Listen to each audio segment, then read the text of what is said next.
Oh, now I'm recording. My Now gosh. you're recording. I don't know what's going on around here anymore.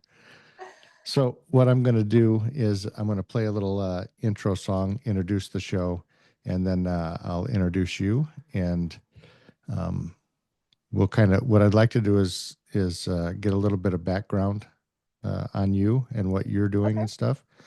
And Okay. then we'll dive into the movies. All right. Sounds Right good. on. All right. Here we go, baby.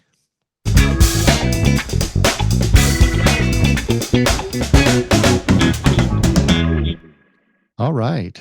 I'm Mick Johnson.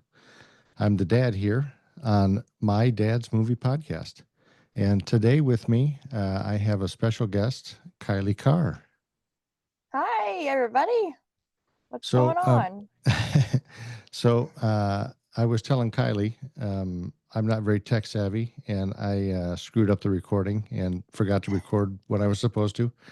But anyways, we'll fix all that in post production, I guess.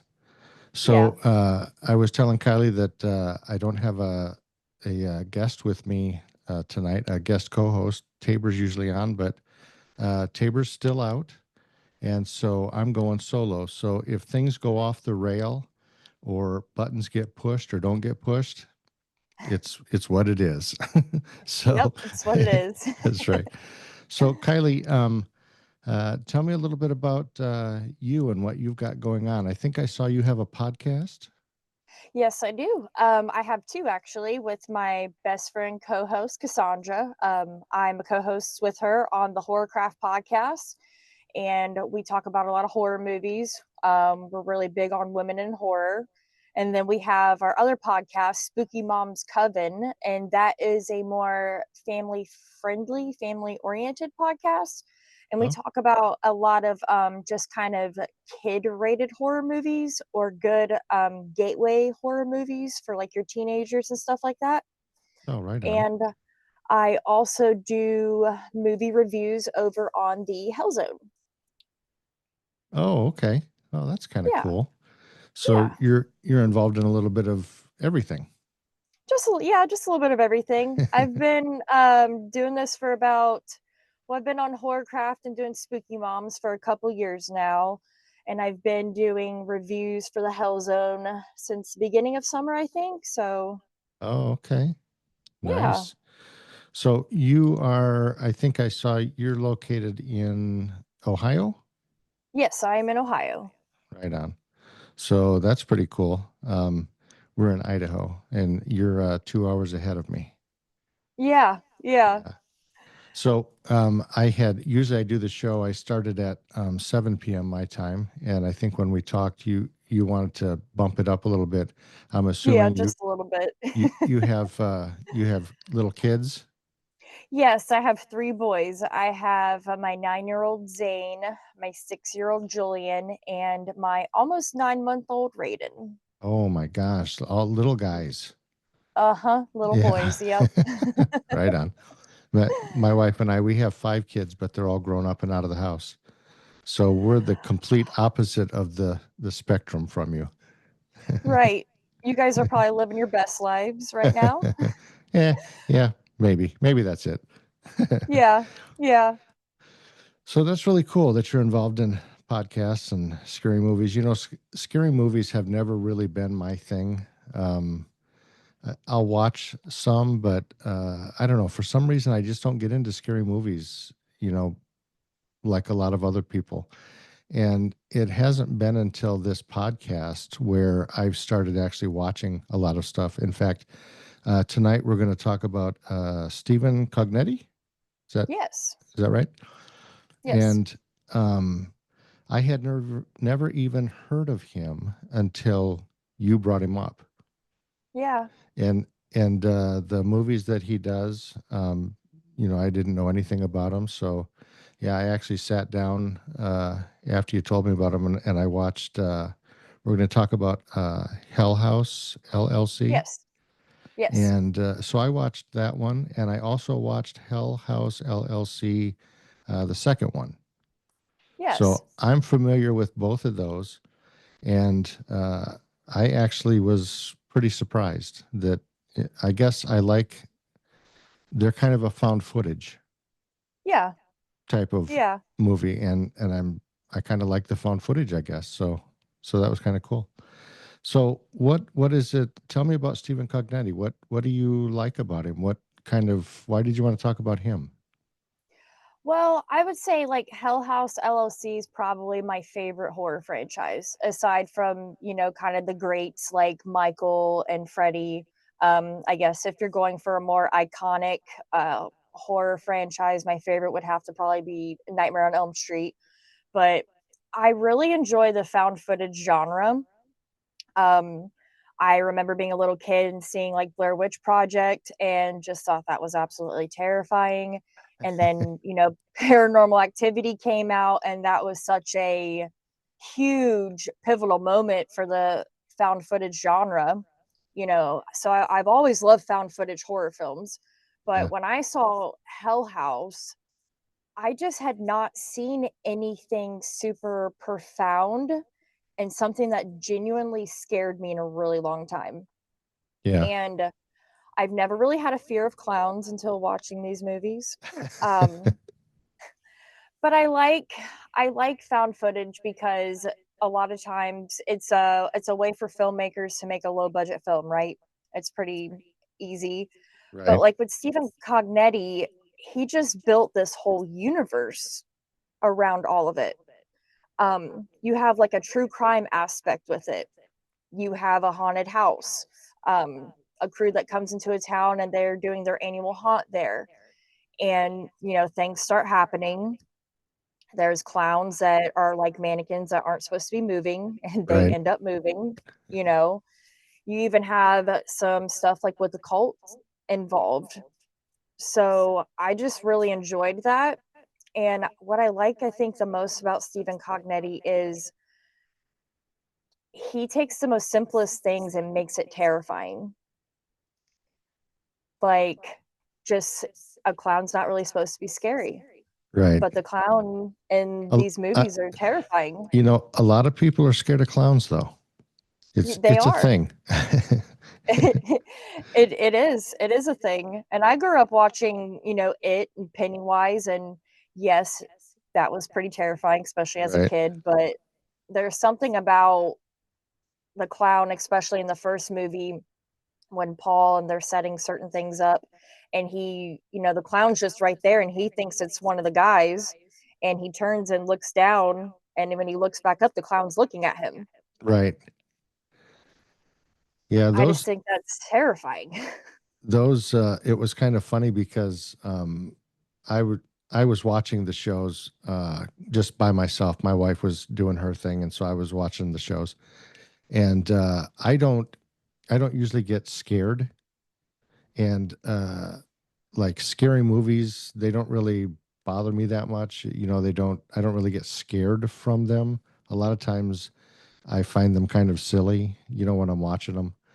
But for some reason, these particular ones, Hell House and Hell House 2, uh, I was legitimately kind of feeling uneasy. Like Yeah. while I was watching them, I kind of had this feeling about, so it was like, man, this is really doing its job. Yeah. It's he builds like that tension in a very easy way and just a certain jump scares. But I mean, the first time watching it, like I'm just like on the edge of my seat, Right. scared. I Yeah, think because the first time I watched it, it was the middle of the night too, so that didn't help. right. Yeah, when they're going through a house and all you see is what the camera sees. They're kind of going through the house with their camera and your view is whatever that is. And they're kind of going around corners and going around corners. Every corner, you're just sitting there waiting. There's something's going to happen. I know something's going to happen. Yeah. Well, and the house where they filmed at is an actual place in Layton, PA, and it's an actual like haunted attraction. It's called the Waldorf Estate of Fear, and they Okay. open it up every year, around haunt season, October, and it's a haunted attraction. But it's also it has paranormal activity there. Like you can go there and you can do paranormal investigations. Like there's a lot of history behind it. So that even just adds a whole nother layer of terrifying to it. Right. So I worked really hard at trying to find information about Stephen Cognetti. He's an American director and a writer. That was easy. I found that he was born in Scranton, Pennsylvania, but I could not find a birth date anywhere for him. So I don't know when he was born. I'm assuming he was born. Uh, Right. I found his mother, Mary Alice Reel, but could not find any information about his father. Really? Yeah. So I didn't know if maybe you knew anything about, who his parents were or No, I didn't. No, I don't know any of that information. Just that he did grow up in Pennsylvania. He's a really nice guy. There is a group on Facebook called the Hell House Fanatics group. It's ran by two wonderful people, Jen and Marcel, and they're pretty heavily involved with the Waldorf Estate of Fear. They've been there a lot. They've been to a lot of the other locations that they've filmed the Hell House franchise through, and they've met Stephen Cognetti, and he's very, very kind to his fans. Very that's kind to his awesome. fans. That's awesome Yeah, when you hear stuff like that. Yeah. yeah. So he is mainly known for found footage films. Is that basically what he kind of does? I would say like hell. He's only made like the Hell House movies, but he's also made 825 Forest Road, which is not a found footage movie. Okay. Okay. I haven't seen that It one yet. it's pretty good. It's Yeah. equally terrifying as Hell House is, I will say. Right on. He has a thing for taking inanimate objects and making them extremely terrifying, and he makes things move that are not supposed to move. Nice. But I think So he does a very good job at just like how he builds up the storytelling and like in his writing.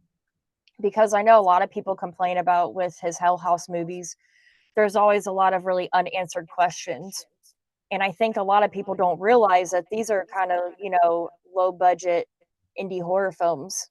They're not right, having the same budget like A24 or Blumhouse. So they're yeah, kind of limited to a lot of stuff that they can do. right. Um, this last one that just came out was Hell House LLC Lineage. And a lot of people were really upset that it was not found footage. And they were expecting a lot of questions to be answered, and there was some answered, but not. And a lot of people have just not really been the nicest to him about it. And I think it's really rude. I don't think a lot of people really take into account what it takes to make a movie. Oh my gosh. Yeah, it's a huge undertaking. Yeah. Yeah. And I've only been involved in, so my son Tabor, who's usually on with me, he has a small production company here in Idaho, and he's been involved in making several short films, and even those were time consuming. So I can't even Yeah. imagine trying to tackle a full scale. Um, so let's see. What else did I have about him? I couldn't find a lot about him. He attended Temple University, where he studied film. And then, so are the Hell House, uh, is that a trilogy? Is that how it was set up? Or was there four of them? There, well, is now 5 of them. Oh, there's The five. Okay. first 3 are kind of like the main trilogy, because at the end of there's kind of a conclusion to the Abaddon Hotel in the 3rd one. But then you get into the 4th one, which is Origins, the Carmichael Manor, and that's kind of set in present time, but it's giving more of a background on the main clown and the Okay. other clowns, and kind of a little bit more on Tully. And then in Lineage, you see one of the characters from 3. She makes it out, and you see what her life is looking like since everything had happened, and things around the town again start happening, and you do get some questions answered. And there's people that go to the Carmichael Manor. I'll just say things Right. happen, but there's still kind of not really a conclusion. You're still kind of while some questions are answered, you're left with more, to be honest. Well, But I thought it was great. yeah, I had watched a video after I got done watching the two shows. I watched a video where they kind of talked about the timeline of things, and it kind of looked like you almost need to watch uh, all three, or all four of them, whatever it was set up at, to get some answers for the beginning movies. Some answers are in the later movies, right? And so you Yeah. kind of watch them all to get the timeline of how all this pieces together. Yeah, you definitely have to watch all of them. And I tell people a lot, like, you're not going to even pick up on everything the first time you watch each of them. Like, there's still sometimes things that I've either forgotten about or didn't even pick up on before. When Right. I go through and rewatch them. It's pretty crazy, really. And again, back to like his storytelling, I just think to be able to have this story and the lore be so well thought out for a low budget indie horror film is pretty great, really. Right. Right. Yeah. And going into it, knowing that it was going to be an indie film, uh, and not knowing anything about them, I wasn't sure, how much I would really enjoy it. What kind of special effects, or what am I really going to get here? And but I was really surprised about how well. So let's talk about Hell House and Hell House 2. We can get into Hell House 3 also, but I haven't seen it, but that's okay if you want to talk about it. Yeah. Um, but I was really pleasantly surprised how well the story was written, and really, really super surprised at how well the actors did, and the dialogue Yes. between the actors. A lot of times I find that when I watch indie films, sometimes the dialogue can just be kind of weird. It's like this isn't how people talk, and Yeah. so you Yeah. kind of get into that type of thing. But this was like, it seemed like just a legit, almost like a full blown Hollywood type uh, movie that they put together. I didn't know who any of the actors were or anything, but I thought they all did a fantastic job. So that was kind of cool. Yeah, the acting was superb from what I've heard, because we recently on the Horrorcraft, we did all last month was like Hell House month, and we had the character who plays Mitchell Kavanaugh in the second one. We had him come on and talk about the second movie, Okay. and then we had Elizabeth Vermilia, who plays Vanessa in the third one, and she's also in Lineage. We had her come on. But we had, for the fourth one, we had Joe Bandinelli, who is the producer of the franchise, and he also plays the main clown in all of them. Yeah, I had read that he's the one that had the clown suit on. Yeah, So yeah, that's kind of cool. yeah. He's a really nice guy.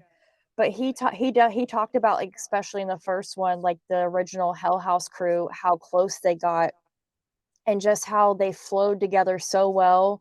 And I mean, really, the acting is just superb in that. Right. Yeah, and even the dialogue was really good. I mean, the way that they were Yeah, talking to each other, it was it was believable. yeah. Yeah. But I think Steven, his kind of thing is like, like there is a script, but like he wants actors to kind of do their own thing. Yeah. And I think that pairs very well together, especially in these movies. So so the first one, let's kind of take that one apart a little bit. Who wrote that one? Uh was it Stephen Cognetti, or did somebody else write that? No, Stephen Cognetti wrote it. Okay. So did he write all of them? Yeah, he's written all of them. Okay. So um kind of what's the premise of it? What you had talked about the hotel a little bit, but um it seemed like it was like a supernatural Yeah, type I would thing. say yeah, I would say it is like more of kind of like a paranormal supernatural thing.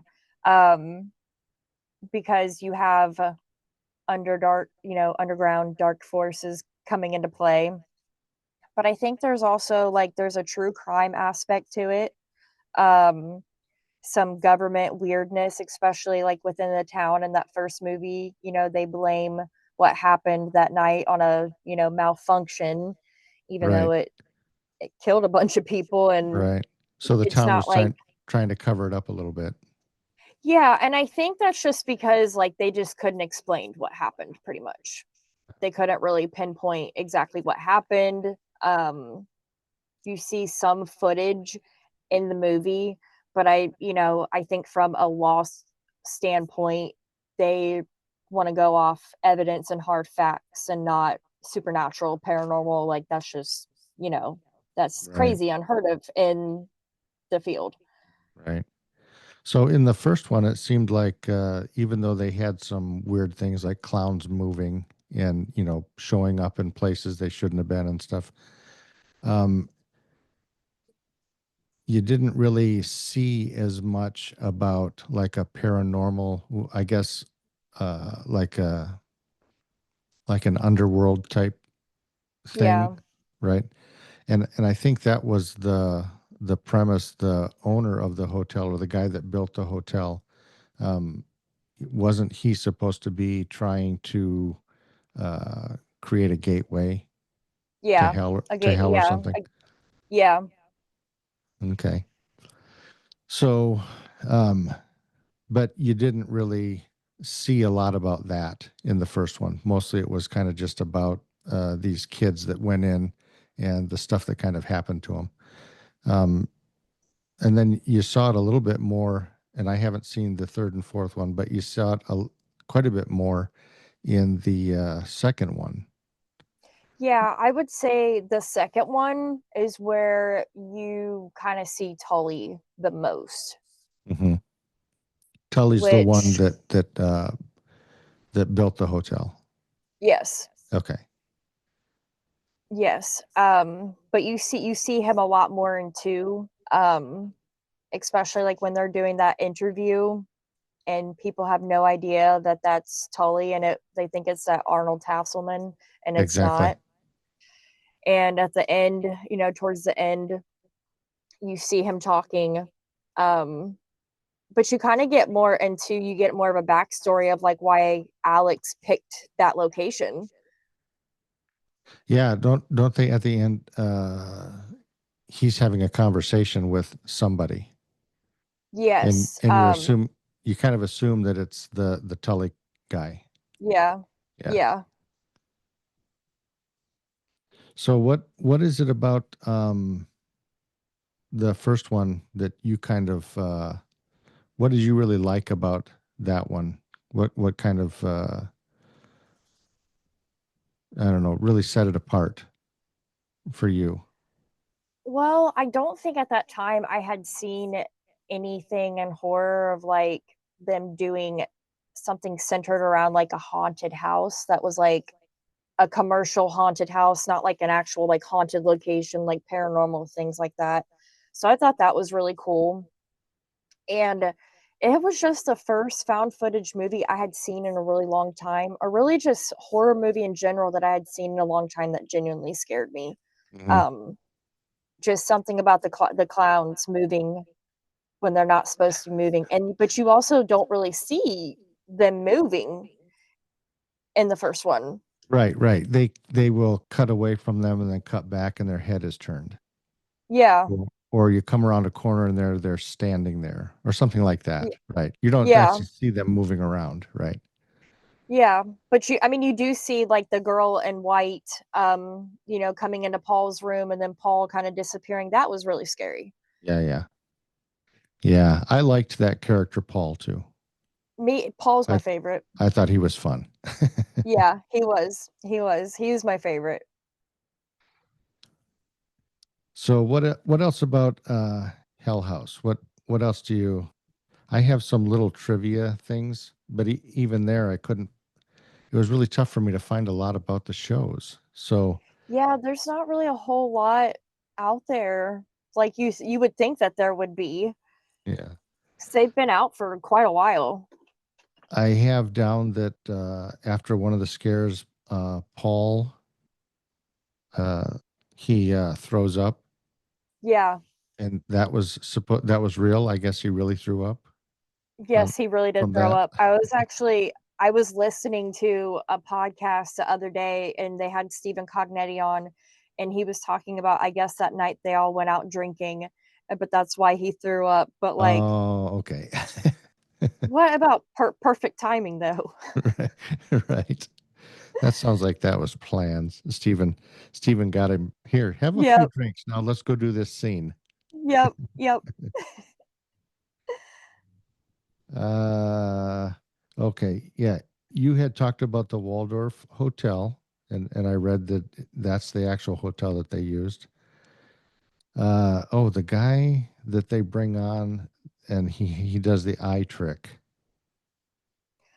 Oh, Uh, his name in real life is Phil Hess, but his character in Hell House name was Joey. yeah, Joey. And I put next to Joey, I put eyeball guy. Yeah, eyeball So, guy. so I remembered who he was. Yeah. So, yeah, I thought that was a special effect, but then come to find out after reading, Yeah. that wasn't a special effect. That's No. just crazy. Yeah, he's a really nice guy. He's pretty active in the Hell House Fanatics group as well. See, Yeah.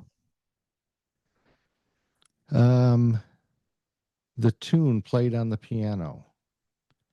I didn't know if this was accurate, but uh, it said that it was an altered version of the Meow Mix cat food jingle. Yeah, I've read that, but I have not actually like looked up to see what that Well, sounds like cuz I don't remember any of the commercials with that tune, but right. So I actually listened to the Meow Mix tune after I read that. And then I went back and I listened to I didn't really, it didn't seem like, yeah, that's what it yeah, was. But, if they're altering it a little bit or slowing it down or whatever, right. maybe. But I thought, God, that's really weird that if that's what they used to make this kind of Right. ominous, scary thing, you know. Yeah. But Yeah. they used that tune did they use it in all four of them? Because I know they Yes. used it in the first two. Yeah. Yes. So that's kind of, And the fourth one you get actual lyrics to the song that time. oh, really? Mm. Yes. Yeah. So my plan was I'm going to watch the other ones, but if you have stuff you want to add into them about them, that's fine. We can talk about them also. Uh, yeah. So I think of the two that I saw, um, I really liked the first one.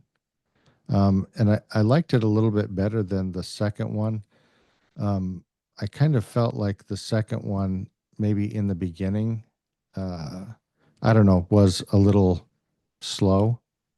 Yeah. Yeah, and but then it kind of I really enjoyed it like halfway through and then to the end and stuff. I thought it was really pretty cool. And the stuff that they kind of, uh, you know, finding out that the Tully guy, you know, and uh, and then they also showed that they went down in the basement and they showed kind of this portal opening up on the side of the wall.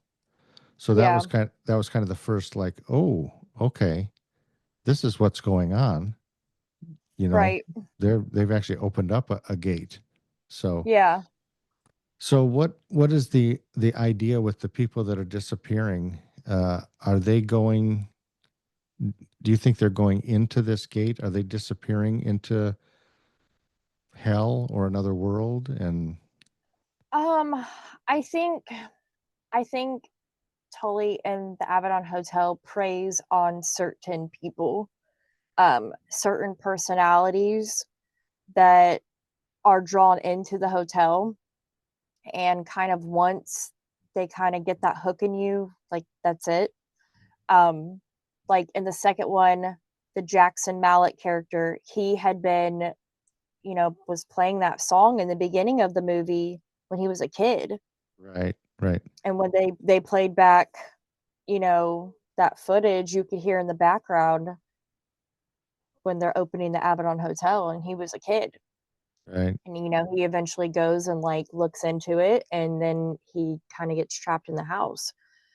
But I think some people go to the lake of fire, or the into the portal, but I do think there are some that are just kind of trapped in that house and Oh, are like Tully's minions. so And then they're kind of used to try and bring other people in.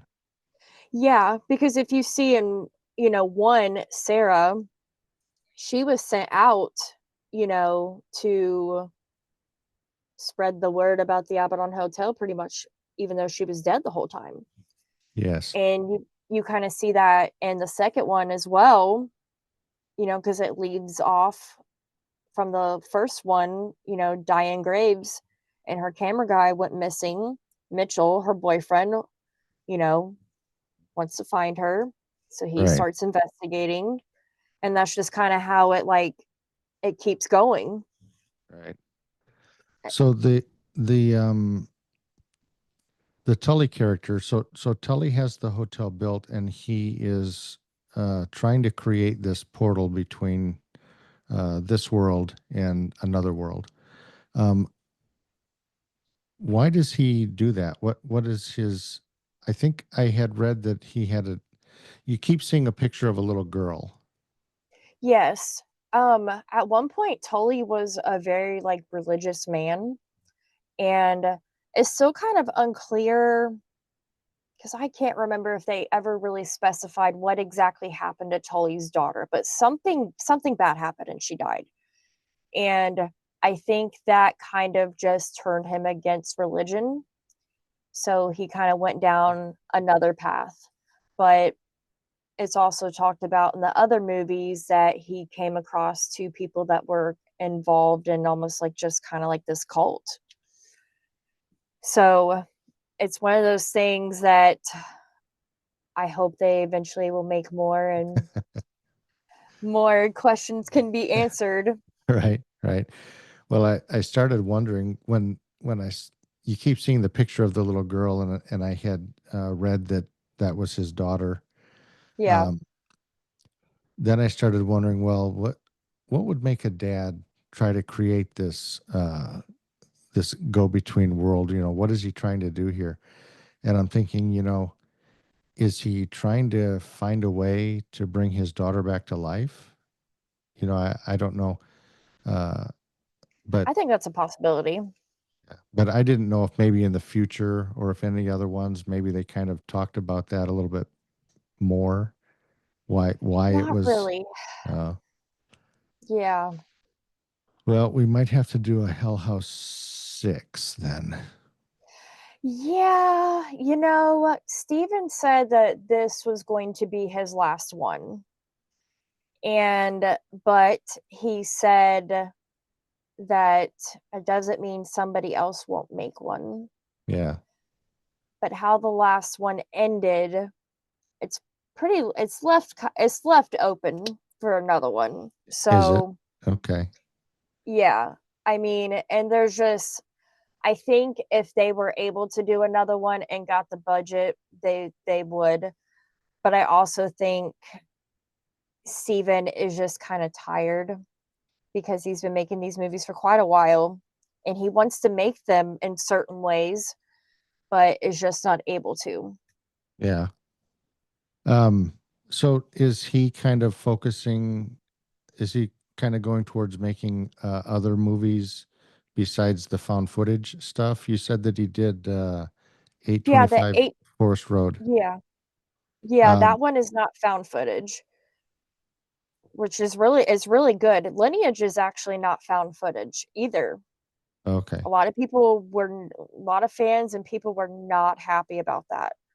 But after seeing it, a found footage movie would not have made sense for Lineage. It just would not have. And you just kind of got to see more of things going on rather than in found footage. Like it's just wherever the person has a camera and it's wherever it's pointing. You know what I Right. mean? Right. Right. So you said you saw 825 Forest Road. Yes. So what did you think about that one? What was that one about? Is it Um, also a horror? Yes. It's about a couple, and the guy's sister moved to this house after his mother dies tragically in a car accident, and this town is kind of cursed in a way. Okay. It kind of is dating back to some lore with a woman whose daughter killed herself. I think that's the premise of it. But she kind of gets revenge on the town, and this just kind of goes on for years and years and years. Well, they move into this house, and just paranormal things start happening. You got a mannequin moving around again that's not supposed to be. That But might it be the thing in all of his movies is you're going to have some sort of mannequin that's not supposed to move, but so he does. yeah, me and my co-host said that he needs to be studied, a psychological test of how he can take inanimate objects and make them terrifying. Right. You know, But it's I mean, interesting. mannequins are kind of creepy. It's interesting a lot of times when we look at different directors and stuff, because I always do a lot of research on the director because I'm really interested in the directors also. They make movies a certain way, and I always wonder why did you choose to do it like that, Yeah, And if you start digging into like their childhood and maybe where they grew up and how they got into filmmaking and stuff, and what their parents even did, a lot of times I'll see the mom did this for work and the dad did this for work. You can almost start seeing some reasons why they're making movies the way that they're making them. It'd be exactly. it'd be interesting to know, what was Stephen Cognetti's childhood like, and how did he get started in filmmaking? What kind of sparked that interest in uh, the found footage type thing. Well, I do know he is a big fan of The Exorcist, Okay. and he is a big fan of the found footage movie Lake Mungo, which I have not seen all the way through. I started watching it last night but got tired. Okay. I think I did read that that was one of his inspirations. Yeah. Uh, And you can see that now, like seeing that movie, you can see that in Hell House a little bit. okay. I'll have to take a look at that one and compare them. Yeah, that'll be interesting. Yeah. Well, awesome. Well, what else have you got about the Hell House stuff? I think that's all I got really. Go So see yeah, it. Or well, not go see it because it's not in theaters anymore, but Lineage is coming out on Shutter next month, and watch it. yeah, yeah, I would agree. Oh, I did have a note here on the second one. The words on the wall, est aperta porta, Latin for the door is open. Yeah. Yeah. So, yeah, I agree. Before I saw them, I probably would have thought, whatever. They're, probably low budget, whatever. After watching the first two, I'm like, yeah, these are really good. And they're Yeah. really well done. They're put together really well. Um, and the dialogue is really good. So, yeah, I would strongly recommend everybody listening, I'd check them out. Yeah. Yes, absolutely. So, where can tell everybody where they can find your stuff, and then when I get off here, I'm gonna post your pages on my Facebook page also. Okay. I am on Instagram. My name is that weird girl underscore Kylee 23. Um, Horrorcraft Podcast, Hell Zone, Spooky Mom's Coven, all on Instagram, Facebook. Yeah, we're on YouTube and Spotify, Apple Podcast, all that stuff. Nice. How did you come up with that weird girl? Oh, I've just always been that weird girl, Mickey. Right on. Now I feel like I'm the weird hell house girl because I just what I've literally been talking about for months. So hopefully Oh, people don't really? get too sick and tired of me. But Awesome. they're my favorite. I love horror. Horror's been a big part of my life. horror's gotten me through a lot of difficult things in my life, especially the Hell House franchise. It definitely helped me get through the grief of losing my mom, and I Okay. love them. So Well, don't open a portal to try and no, get. no, Okay, yeah, don't do that. no, That never works out the way we think it's going to. nope. I'm So, good. I'm good. right on. Well, awesome. I'm glad that you came on. This is Kylee Carr, and for everybody listening, check out her stuff, and also check out the Stephen Cognetti movies. Yes, Awesome. Thank you for coming on. I really appreciate it. absolutely. Thank you for having me. All right. And I'm going to sign us out. Can you hear this music when it Okay. came on? A little bit. Okay.